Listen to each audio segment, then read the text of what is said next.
Donc le master en un mot, je dirais la collaboration. Alors, j'ai fait un bachelor en sciences de l'information et de la communication et ethnologie à l'université de Neuchâtel.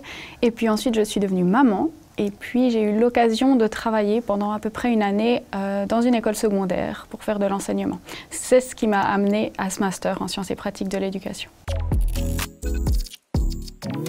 Donc pour moi, c'était la suite d'un parcours de vie et puis aussi cette volonté de m'engager dans l'éducation. L'avantage de ce master pour moi, c'était qu'il était entre la HEP et l'UNIL et ça, je trouvais très intéressant avec une grande palette et une grande diversité de branches.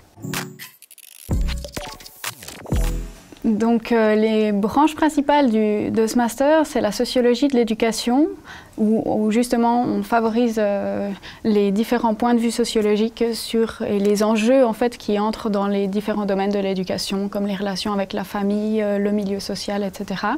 On a aussi de la didactique générale qui apporte vraiment des outils qui sont très intéressants pour penser l'éducation, pour penser l'enseignement et la place de l'apprenant. Et on a aussi de la méthodologie, de l'élaboration des savoirs, de la psychologie, des neurosciences, toute une palette en fait, d'outils et de points de vue sur l'éducation. Il y a la possibilité de faire 90 ou 120 crédits.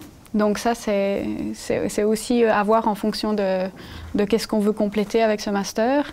Et puis ça permet soit de le faire, je crois, en une année et demie, c'est ce qui peut être fait le plus rapidement.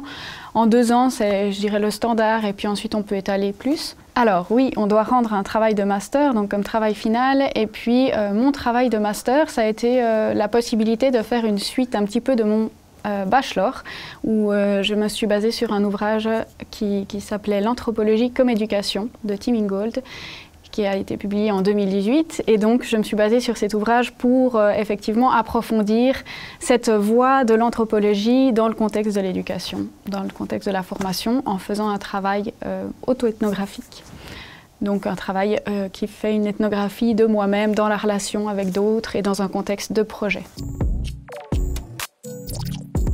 Alors, unique, je pense qu'il est, je ne suis pas allée faire des comparaisons ailleurs, mais la collaboration est vraiment valorisée et cette multidisciplinarité, elle est abordée. Déjà, il y a 2 institutions, il y a la HEP, il y a l'UNIL. On pose vraiment différents regards, différentes approches qui sont complémentaires sur l'éducation, sur penser l'éducation, sur comment on la met en place, comment ça se manifeste dans la pratique, comment on va observer, comment on va analyser nos propres pratiques, etc. Et donc ça donne vraiment des outils solides, je pense, pour le monde du travail, pour les milieux éducatifs.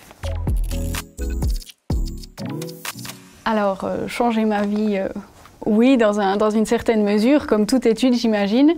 Ça m'a vraiment apporté, je dirais, des outils pratiques, un grand approfondissement aussi sur le travail de collaboration, l'écriture scientifique aussi, la lecture de textes.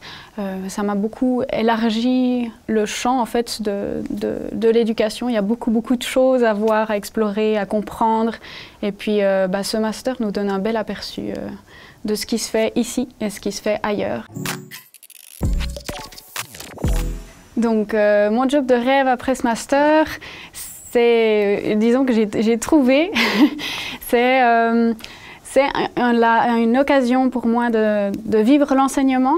Donc, c'est une place d'enseignement spécialisée dans un contexte d'insertion professionnelle qui est innovant et qui cherche à développer ses méthodes d'enseignement. Donc, ça va être la possibilité pour moi de vivre à la fois l'enseignement et aussi de travailler dans une équipe multidisciplinaire pour essayer d'accompagner au mieux des cas d'insertion professionnelle spécifiques.